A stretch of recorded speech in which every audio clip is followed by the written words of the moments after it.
వాక్యాన్ని అనగా మరుగు చేయబడి ఉన్నటువంటి వాక్యాన్ని ప్రకటించుటకు ఇక్కడ చూడండి, దేవుని ఏర్పాటు అంటా ఉన్నాడు. మీ నిమిత్తము నాకు అప్పగింపబడిన దేవుని ఏర్పాటు ప్రకారము నేను ఆ సంఘమునకు పరిచారకుడనైతిని. హల్లెలూయా, హల్లెలూయా. అంటే ఆ యొక్క మర్మము యుగాలలోనూ మరుగు చేయబడి ఉంది, తరాలలోనూ మరుగు చేయబడి ఉంది. ఇప్పుడు ఆ మరుగు చేయబడినటువంటి వాక్యము ఎవరి దగ్గరికి వచ్చిందంటే పౌలు దగ్గరికి వచ్చింది. ఎందుకు వచ్చిందంటే, నీవు ఆ వాక్యాన్ని చెప్పు. ఆయన దేవుడు అపోస్తులైనటువంటి పౌలుని ఏర్పరచుకున్నాడు. ఆమేన్, హల్లెలూయా. ఇక్కడ మనం జాగ్రత్తగా ఆలోచిద్దాం. అసలు దేవుని వాక్యము అనగా యుగములలోను తరములలోను అని రాయబడి ఉంది. దేవుని వాక్యము యుగములలో మరుగు చేయబడటం ఏంటి, తరములలో మరుగు చేయబడటం ఏంటి అని మనం ఇక్కడ ఆలోచిస్తే, దేవుని వాక్యం అనగా యోహాను సువార్త 1:1 ఆదియందు వాక్యం ఉండెను, వాక్యము దేవుడై ఉండెను, వాక్యము దేవుడి అత్తై ఉండెను. హల్లెలూయా. ఆదియందు వాక్యం ఉండెను. చూడండి, ఆదియందు వాక్యం ఉంది. ఆ వాక్యం ఎవరి దగ్గర ఉంది? దేవుడి దగ్గర ఉంది. వాక్యమే దేవుడై ఉన్నాడు. హల్లెలూయా. ఇప్పుడు ఆ వాక్యము అంటే ఎవరు అని మనం చూసుకుంటే, యోహాను సువార్త 1:14 ఆ వాక్యము శరీరారి అయి, చూడండి జాగ్రత్తగా ఆలకించండి. ఆ వాక్యం ఎట్లాగైందంట? శరీరధారి అయి. వాక్యం ఎట్లాగైంది? శరీరాన్ని రూపించింది. ఆ శరీరం ఎవరి శరీరం? యేసుక్రీస్తు ప్రభు యొక్క శరీరం. ఇది మోషే కాలంలో లేదు, ఇది ఎలియా కాలంలో లేదు, ఇది ఎలీషా కాలంలో లేదు. హల్లెలూయా. ఈ దేవుని వాక్యము శరీరాధారి అయి ఈ భూలోకానికి వచ్చింది.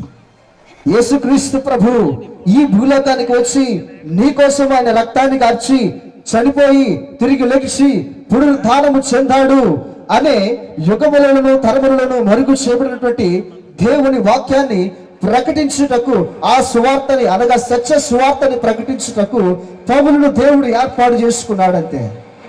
హల్లెలూయా, హల్లెలూయా. ఈ రోజు కూడా మమ్మల్ని అద్భుతాలు చేయడానికి ఏర్పరచుకోవడం లేదు, ఆశ్చర్య కార్యాలు చేయడానికి ఏర్పరచుకోవడం లేదు, మహత్ కార్యాలు చేయడానికి ఏర్పరచుకోవడం లేదు, ప్రవచనాలు చెప్పడానికి ఏర్పరచుకోవడం లేదు. కానీ ఆ రాజ్య సువార్త అనగా సత్య సువార్తను బోధించుటకు, ప్రకటించుటకు ఆనాడు పౌలును దేవుడు ఎట్లా ఏర్పరచుకున్నాడో ఈనాడు సేవకుల్ని కూడా అదే విధంగా ఏర్పరచుకుంటున్నాడు. ఏ నిమిత్తం ఏర్పరచుకుంటున్నాడంటే, ఈ సత్య సువార్తను ప్రకటించుటకు, ఈ మరుగు చేయబడినటువంటి వాక్యాన్ని, మరుగు చేయబడినటువంటి యుగములలోను తరములలోను మరుగు చేయబడినటువంటి దేవుని వాక్యాన్ని ప్రకటించుటకు ఈనాడు సేవకులు లేపుతున్నాడంటే. హల్లెలూయా, హల్లెలూయా, హల్లెలూయా, హల్లెలూయా.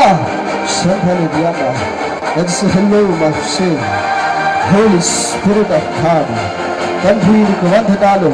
ఈ యొక్క మర్మము ఎలీషాకు అనుగ్రహించబడలేదు, ఈ యొక్క మర్మము మోషేకి అనుగ్రహించబడలేదు, ఈ యొక్క మర్మము ఎలియాకి అనుగ్రహించబడలేదు. హల్లెలూయా. ఈ మర్మము ఇక్కడ కూర్చున్న నీకు నాకు అనుగ్రహించబడి ఉన్నది. హల్లెలూయా, హల్లెలూయా, హల్లెలూయా, హల్లెలూయా, హల్లెలూయా. హోలీ స్పిరిట్ ఆఫ్ గాడ్, తండ్రి నీకు వందనాలు, వందనాలు, స్తోత్రాలు. ఈ మర్మము ఎలియాకి ఏర్పరచబడలేదు, ఎలియాకి బయలుపరచబడలేదు, ఎలీషాకి బయలుపరచబడలేదు. హల్లెలూయా, హల్లెలూయా, హల్లెలూయా. ఈ మర్మము ఎలీషాకి బయలుపరచబడలేదు. యుగములలోను తరములలోను మరుగు చేయబడిన వాక్యము, ఆ వాక్యము యేసుక్రీస్తు ప్రభు. హల్లెలూయా, యేసుక్రీస్తు ప్రభు. చూడండి, ఆ వాక్యము అనగా యుగములలోను తరములలోను మరుగు చేయబడిన మర్మమును సంపూర్ణముగా ప్రకటించుటకు,